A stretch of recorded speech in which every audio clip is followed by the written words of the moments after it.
Hey everyone, my name is Lauren DePaul Barlow and I am a career counselor based on the Chester campus here at Widener University. I work in the Office of Career Design and Development, and I'm really excited to work with all of you today to help you learn a little bit about how to ace your interview for a nursing position that you'll probably be applying for in the next couple of months. So the purpose of an interview can be looked at from a few different stakeholders in this process. So first, the purpose of the interview for the employers is to confirm the statements that they found on your resume. The purpose of the interview for a job candidate is to help you learn more about the company or the hospital or the position that you're applying for, and to differentiate yourself from other candidates that are also involved in this process. Both employers and candidates are looking for a chemistry check or for what we call a good fit. And that just means that both parties are comfortable with one another and feel that they could have a good working relationship in whatever environment that they will be in. If you'll notice here, there are 5 different parts to an interview. So it is not just about asking and answering questions. There's a lot more that goes into an interview than just that.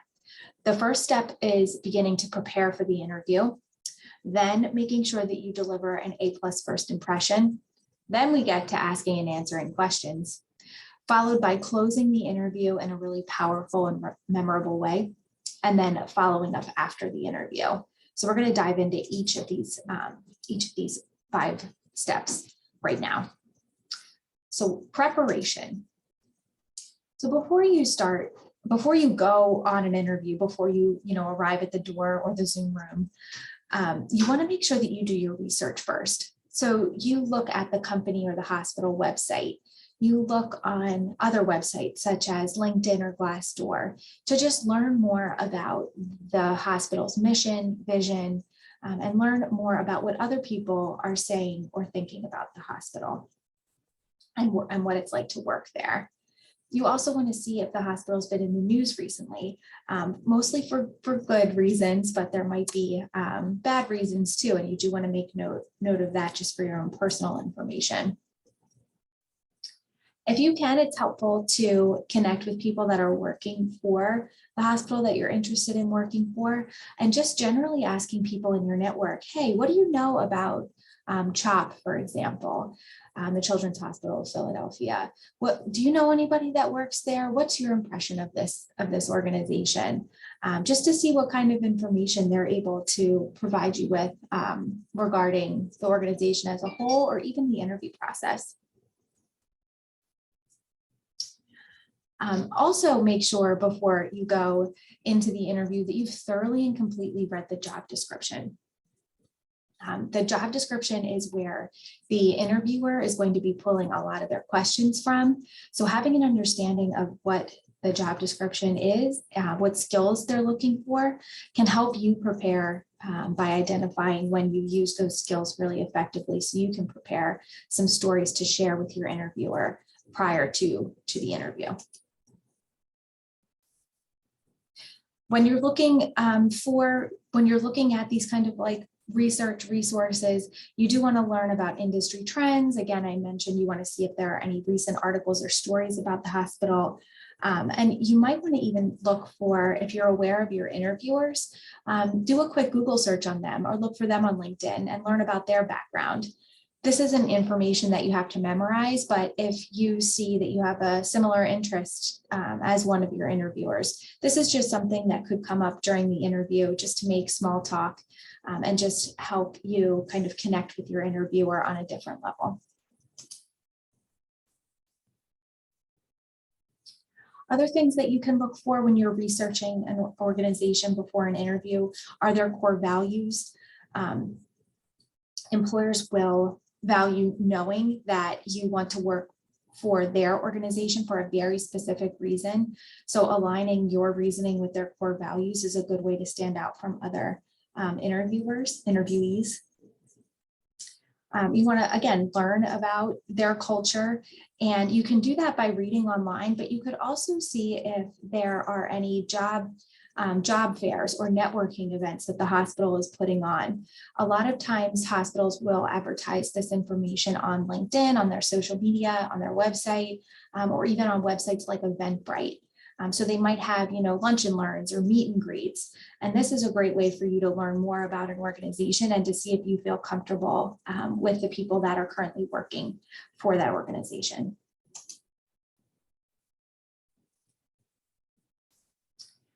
When you're preparing for an interview, it's also helpful to prepare by, yes, knowing as much as you can about your future employer, but you also want to self-reflect and you want to think about what skills, strengths, achievements you want to make sure you talk about during this interview.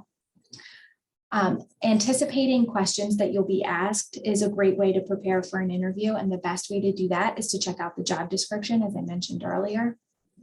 If a job description is looking for a nurse who delivers excellent patient care and can work in a team setting, you'll want to think back to examples of your work where you delivered excellent patient care, where you worked really well in a team setting, and you want to have those stories ready to go in order to share with your future employer. Again, we're self-reflecting and thinking, what are my biggest strengths? How am I going to add value to this workplace? What can I contribute? And identifying those aspects of yourself and your work, and then again, just documenting and writing down examples of when you used that strength really well can be really helpful in preparing for an interview. If you're sitting there and you're like, I don't know, I'm not sure what I do really well, I'm not sure what my top 3 strengths are, start having conversations with others. Ask your clinical instructors, ask your professors, ask your best friend, ask them about your strengths, because sometimes it's easier to learn about that information by seeking that information from others than looking inward and thinking about it ourselves. When you're preparing for an interview, you do want to make sure that you are practicing. It is sometimes awkward to talk about ourselves for, hours on end. So if you can just practice getting in the habit of talking about yourself, and not just talking about yourself, but talking about your accomplishments, it will make the interview a little bit more natural for you.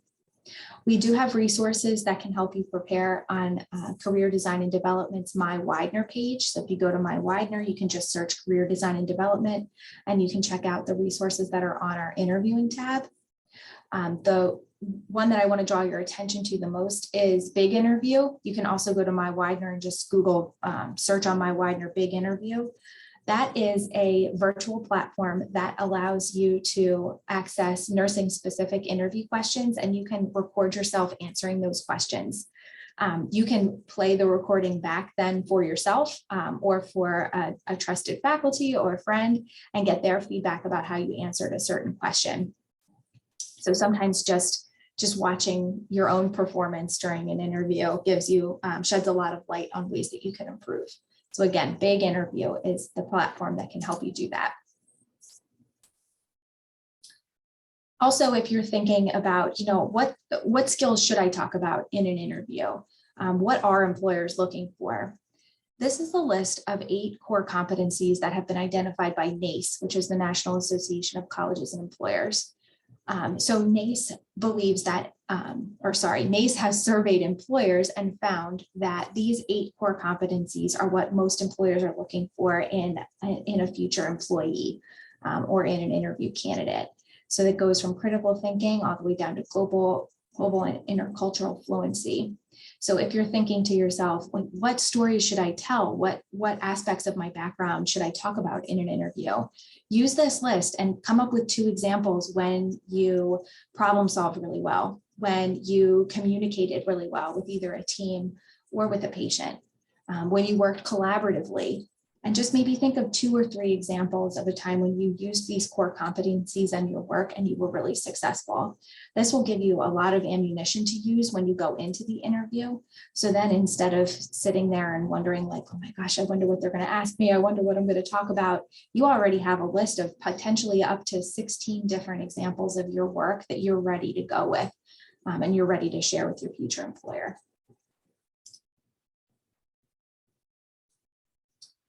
What to bring, have handy. So I believe that most of your interviews will be in person, but potentially a first round interview might be either via Zoom or on the phone. So it's good to prepare for any format that the interview will be in. If your interview is in person, you can bring a briefcase, a handbag, maybe a portfolio in order to store papers, other copies of your resume. You might want to bring some money in case you have to pay for parking, and breath mints just to make sure your breath is fresh. You do want to make sure you finish them before the interview starts. If you are meeting virtually and in person, you want to make sure that you are bringing copies of your resume, you have a reference sheet available, you have a pen and paper handy to take notes. Maybe you have a tissue or a handkerchief in case your nose runs and you need to deal with that while you're in the interview.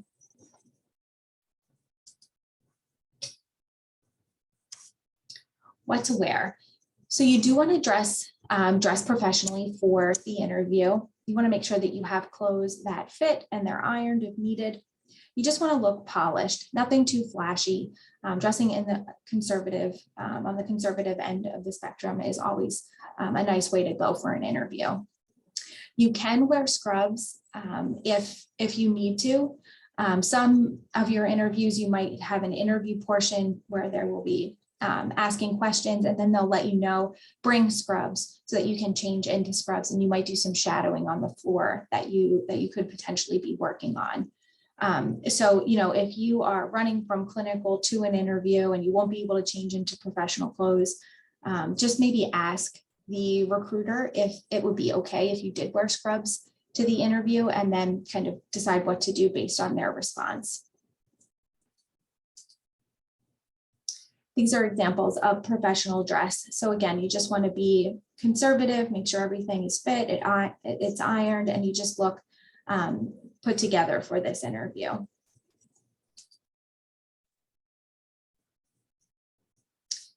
Make sure that you have all of the logistics ironed out. If you are meeting in person, you want to know exactly what building you're going to, who you're meeting with. You want to account for traffic. You want to know where you're parking, if there's any costs associated with that. If you are meeting virtually, you might want to know if there are any links that you need, passwords, anything that you have to download. So no matter what format this interview is in, you just want to make sure you take care of the logistics and you prepare for the logistics prior to, an hour before the interview is supposed to start. You want to leave a good first impression, and body language can have a lot to do with that. So if you are meeting in person, and if we're doing handshakes again, you do want to announce yourself when you arrive. You want to explain why you're there and who you're meeting with. Shake someone's hand if that, again, is something that we're doing. Make eye contact, smile, and make sure you have good posture. If you're meeting on Zoom, still make sure that you have good eye contact, you're looking at the camera, you have good posture, and you are just confident, and you do introduce yourself, and you know exactly who you're meeting with. Okay, now we've made it to the point in the interview where you are at the stage where they will be asking you questions and you'll be providing the answers. So we're like 15 slides into this presentation, and we haven't even talked about what questions you're going to be asked yet. That's how important preparation is. If you prepare for an interview really thoroughly and you really take your time to do your research, you'll be ready for this next part. So during the interview, your interviewers are going to ask you questions about your experience, your future goals, how you do your work, and your ideas about your work. And they're going to ask you questions about their hospital, their company, the unit that you'll be working on. Questions will come at you in 5 different formats. So the first format is questions about your background or your professional history. So these questions could be examples like, tell me about yourself, what is your favorite course and why? And these questions are really just a resume check. They're just trying to get an idea of your professional background and just to confirm some of the information that they've seen on your resume. Behavioral interview questions are another form of question. And so these are questions that are going to ask you to provide an example or proof from your previous experience. So these questions could take the form of, tell me about a time when blank, give me an example of blank. These questions are designed to check on your problem solving and critical thinking skills. Also, they are designed to for you to give an example of a real life experience from your background. A situational question is another form of a question, and these questions usually start with something like, what would you do if? When you don't know how to answer something, how do you figure it out? So they're very open-ended questions. They're hypothetical questions, and so they'll be looking for you to give a hypothetical answer. In these types of questions, they're again looking for your ability to critically think and problem solve. And so when you're answering situational questions, you want to explain what you would do in that hypothetical situation, and you want to back up your actions with your reasoning.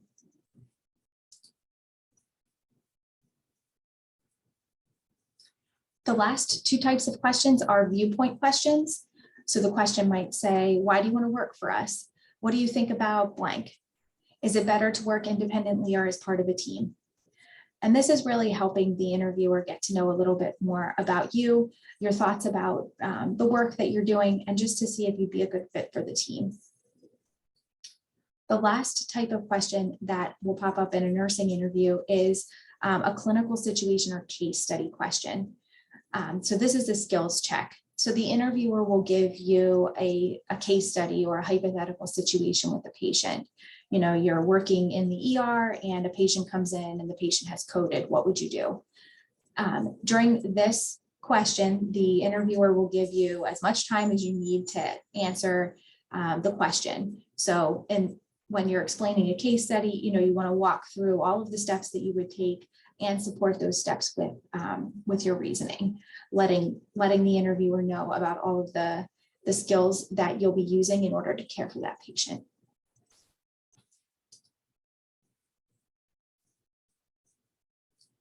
So I just went through 5 different ways that interviewers will ask you a question to learn more about your skills and strengths. So let's look at how those questions might come up in an interview. So if the interviewer really values your ability to work well with the team and collaborate with others, they might ask questions in a couple of different ways. So a general version of this question could be, tell me about your strengths. And you might know from the job description that they're really looking for somebody who can work with the team. You do want to include an example of your strength and teamwork in this answer to this question. This is why research is really important before you go into an interview. So when you're asked kind of ambiguous questions, you're able to deliver an answer that is on pitch with what the interviewer is looking for. The behavioral version of this question might be, tell me about a time when you accomplished a goal as part of a team. The situational version of this question could be, what role do you usually assume in a team? And the viewpoint question could be, what is the most conducive environment for a team to work in? So you can see all of this information, all of these questions are getting at your ability to work with a team from different angles.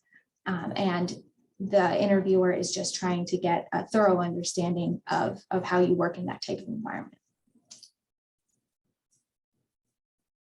Your answer might change based on the way that the question is asked. So obviously a behavioral interview question, you're going to give an example from your previous experience. If it's a viewpoint question, you're going to explain your opinion and you're going to back it up with reasoning.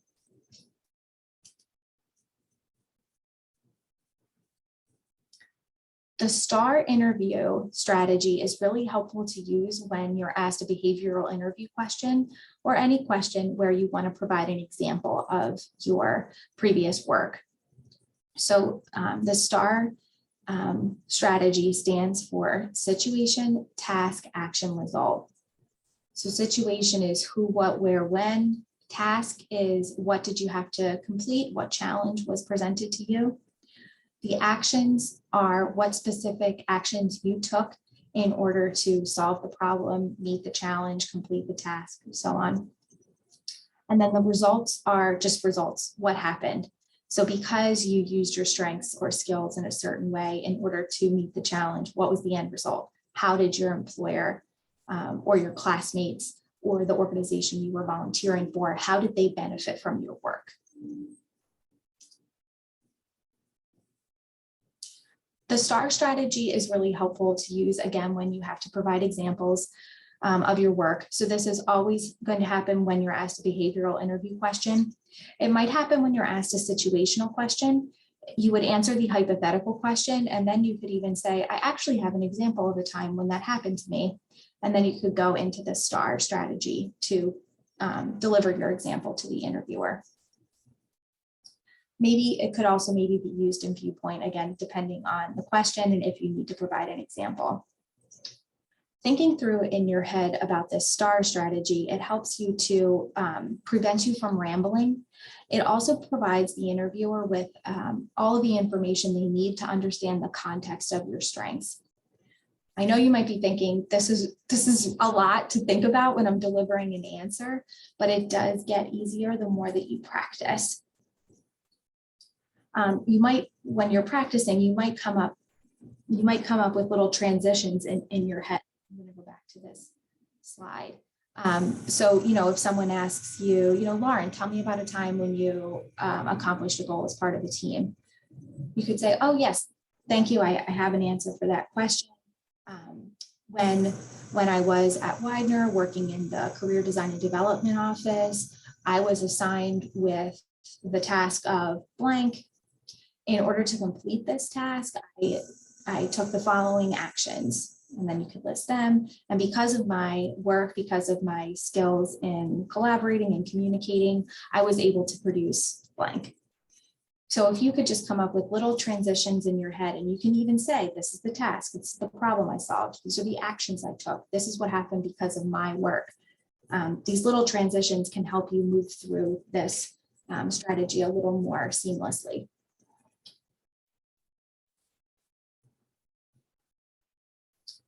What would a STAR answer sound like in an interview? So if the interviewer says, tell me about a time when you dealt with a difficult patient, this is a behavioral question and STAR would be appropriate. And so you can think through your answer in this way. So when you're preparing for the interview, see how I have pick a skill? You can have this, you can use this format for all of the stories that you want to prepare in order that you want to prepare ahead of time before going into your interview. So if you're looking at a job description, interpersonal communication seems to be a skill they're looking for. You could have a couple stories ready underneath of that, that kind of umbrella. Then you could name your experience. So this one is angry man. And then you want to kind of, again, in your preparations, think this out using the STAR strategy. So situation and task. As a CNA at Riddle Hospital, I worked with a patient who was mobilely impaired due to a recent surgery and refused to use the call bell for assistance with walking. The actions I took, so this is the A. After the patient had fallen twice in 48 hours, despite having a bed alarm, I decided it was time to have a calm conversation with my patient. During this conversation, I listened to his frustrations, but also explained the benefits of using a call bell, which included leaving the hospital sooner by allowing his body to heal faster. After our conversation, my patient begrudgingly understood my logic and began to use the call bell. He did not fall again and was discharged within a week. So this is just an example of how the STAR strategy would sound during an interview. Tricky questions. So I don't want you guys to be like the little cat on the right here. We want to be very excited to answer these tricky questions because we're going to prepare for them. So some tricky questions might include, what are your strengths and weaknesses? What is the time when you failed? Why should I hire you? What are you most proud of? And where do you see yourself in 5 years? So just prepare to give honest answers to these questions. Every strength, the flip side of every strength is a weakness. So you would want to deliver your strengths, but then you could say, I am extremely detail oriented as a strength, A weakness might be it takes me a little longer to do tasks. So then the interviewer understands, with the strength comes a weakness. And this is just logical. This is how humans operate. Explaining about a time when you failed, you do want to think strategically through this, through your answer to this question. You do want to pick a time when you failed, but you learned something from your mistakes. You also might want to pick something that wasn't super terrible and has a lot of red flags, but it's something that was, mildly incorrect, and you did learn something from that experience. Why should I hire you? What are you most proud of? And even strengths. This is where you just need to get comfortable talking about yourself and your accomplishments and things that you do really, really well. As people, as healers, as being a people person, as those that are just helpers, a lot of nursing students are not comfortable talking about their accomplishments. I really encourage you to practice answering these questions, to shelf those feelings just for the interview. This is your time to shine. You guys have been working so hard in nursing school. This is the time to explain to somebody exactly why they should hire you and what you're bringing to the table, exactly what you're most proud of and what they'll be benefiting from by hiring you. The question, where do you see yourself in 5 years? You do want to answer this honestly, but you don't want to make it sound like you're just getting this job so that they'll pay for your master's degree or your FNP. So you do want to explain where you see yourself in 5 years, but in relation to the work that you'll be doing on the floor. So maybe in the first year, just learning and acclimating, maybe in the second year, getting more involved in communities. In the third year, maybe, supervising other new nurses. So you do want to keep this answer within the context of the job that you're applying for. This is a slide that shows kind of a quick screenshot of Big Interview. This is the website that you can go to access Big Interview. You just need your Widener email and whatever password you desire. You can also access this by just going to my Widener, typing in Big Interview, and this website will come up. Interview don'ts: don't arrive late, don't exaggerate or lie, say any bad words. You don't want to ramble when you're providing your answers. This is something that can be helped by using the STAR strategy. Don't ever talk negatively about a former employer or professor. It's just not a good look for you, even if you did work for the most horrible person in the whole wide world. Don't be judgmental of the way that they're doing things, even if they ask, how would you improve this process? Be very respectful of what they've done and deliver your opinions. Don't bring up salary or benefits during the interview. The goal is to leave that conversation for after the offer has been made. And don't chew gum. That noise bothers some people. So after the interview, you'll usually have the opportunity to ask questions. The hiring manager or the nurse manager will ask, do you have any questions for us? Don't let this opportunity slip through your fingers. You do want to make sure you ask at least 3 questions during this time. So the only wrong response to this question is, no, I'm good. I don't have any questions. Although you may be feeling like you don't want to have, you don't want to waste someone's time with your questions, or you don't want to, you don't want to take up any more of their time. Really, they are asking if you have questions because they're genuinely interested in your questions. So you want to ask questions. You want to ask questions that show that you've done your basic research, that focus on how you can contribute to the institution. You want to ask questions that will allow you to talk about a strength that maybe hasn't been discussed. It is totally okay to have these questions written down. I do recommend that students write down anywhere between like 7 and 8 questions.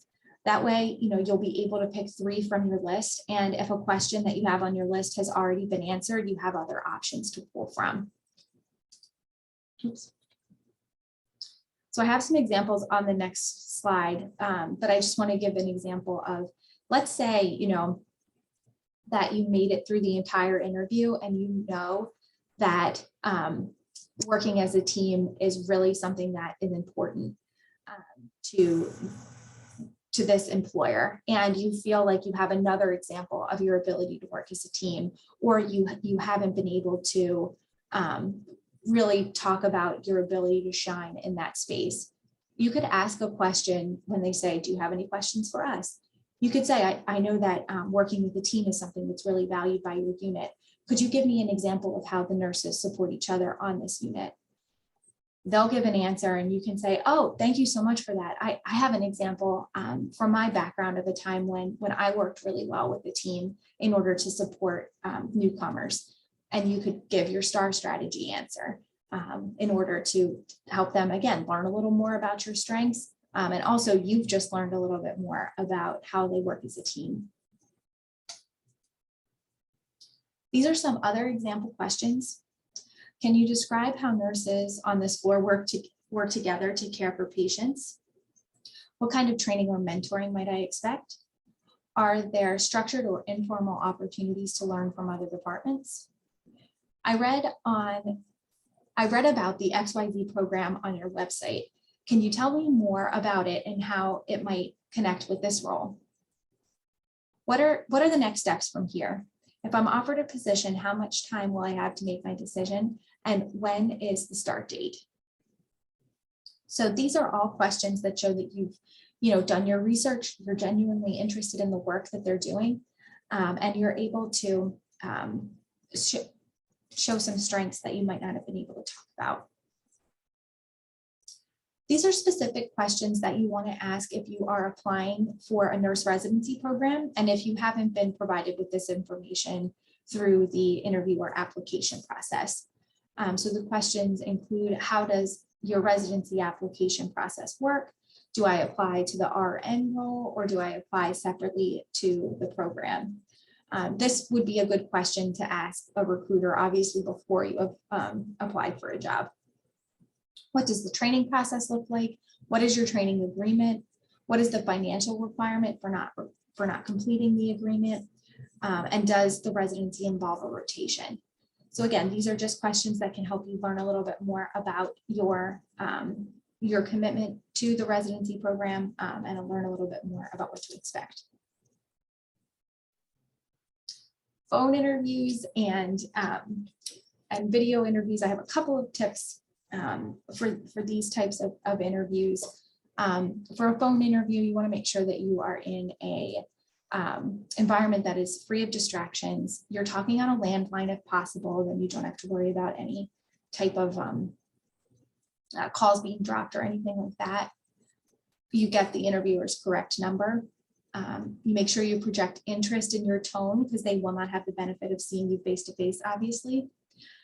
You want to be upbeat and pleasant in the way that you are speaking. Sometimes it helps to talk into a mirror while you're on the phone, because just by looking at your own reflection, it helps you convey an upbeat and pleasant attitude because you're looking at another human face, even if it's your own. Have your resume, cover letter, any research preparation handy. Also have a pen, paper ready, and a calendar so that when you ask what's the next step, you're able to give them right away your availability and when you can schedule your next interview, because we are putting those good vibes out there. For video recordings, sometimes throughout the application process, they might have a part of the process where they will ask you to video record your answers to 3 questions or a certain number of questions. So if this is something that's part of your interview process, you want to make sure your background is not distracting. You want to make sure that the video that you're using is on a stable surface, so you're not doing it in selfie mode. You want to practice if you can.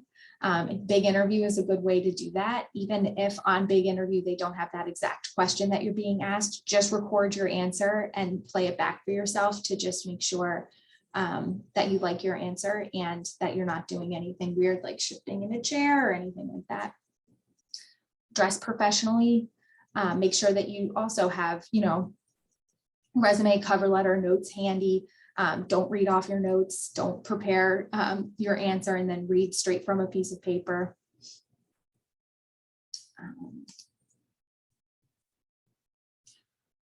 So now we're at the part of the interview where they have asked you all the questions they have, you've asked all of your questions. And so now we are at the part where we want to make sure that we are closing the interview. or closing the sale, if you will. So if you didn't in your questions, now would be a good time to remember to ask the interviewer about next steps in the process, when you can expect to hear back. You do want to confirm your interest in the position. Ask for business cards of anybody that you had met with throughout the process so that you can send a thank you email, which I'll get to in 1 second. And you want to close with a firm handshake.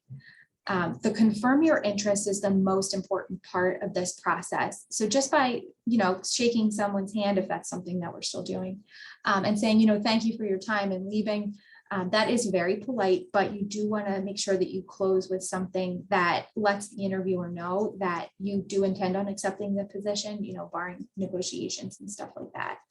So you could say something like, I really enjoyed my time on the floor today. I am really, really excited about this opportunity, and I cannot wait to hear from you. That just lets them know that you are interested. The interview is a transactional process. Sometimes you might go through an interview and you don't feel at home at all.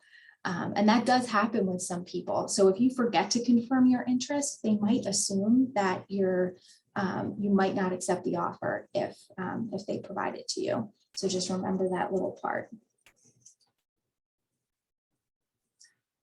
Follow up. So as I mentioned, you do want to send a thank you note or email, and email is totally fine, within 24 hours of the conclusion of your interview.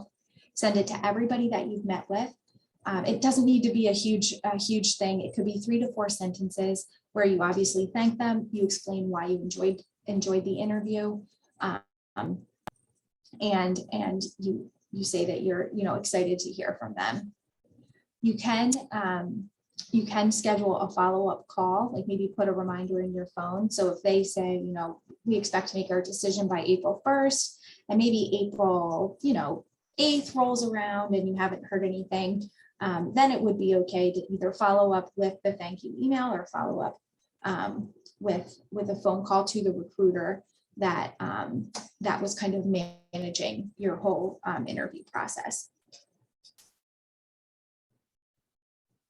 I do want to make you guys aware of 2 resources before we wrap up here today. One is Widener Connect. Widener Connect is like LinkedIn for Widener students and alumni specifically.